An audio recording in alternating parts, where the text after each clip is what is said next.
Hi friends, இன்னைக்கு நம்ம ஒரு சூப்பரான பீன்ஸ் கிரேவி தாங்க பார்க்க போறோம். நான் ஒரு 200 கிராம் அளவுக்கு பீன்ஸ் எடுத்து நல்லா கழுவிட்டு இந்த மாதிரி நீல வாக்குல கட் பண்ணிக்கிறேன். இப்போ ஒரு மண்சட்டி வச்சு அதில் எண்ணெய் சேர்த்ததும் சோம்பு போட்டு பொரிய விட்டுருங்க. இது கூட 2 மீடியம் சைஸ் பெரிய வெங்காயம் 10 பல் பூண்டு சேர்த்து நல்லா வணக்கிக்கோங்க.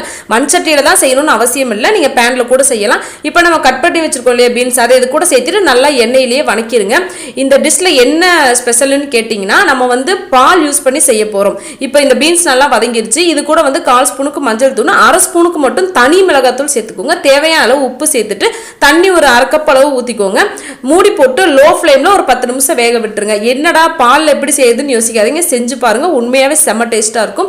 இப்போ காய் நல்லா வெந்துச்சு. இந்த ஸ்டேஜில் நான் காய்ச்சின பாலை சேர்த்துக்கிறேன். சூடாக இருந்தால் கூட சேர்த்துக்கலாம், ஆற வச்சு தான் சேர்க்கணும்னு இல்லை. மறுபடியும் மூடி போட்டு ஒரு 10 நிமிஷத்துக்கு அப்படியே விட்டுருங்க. இப்போ சூப்பரான யம்மியான கிரேவி ரெடி ஆயிடுச்சு. நான் சப்பாத்திக்கு தான் யூஸ் பண்ணியிருக்கேன். நீங்கள் ரசம் சாதம் இது கூடலாம் சாப்பிட்றதுக்கு சூப்பராக இருக்கும். இந்த வீடியோ உங்களுக்கு பிடிச்சிருந்தா லைக் பண்ணுங்கள், ஷேர் பண்ணுங்கள், கமெண்ட் பண்ணுங்கள்.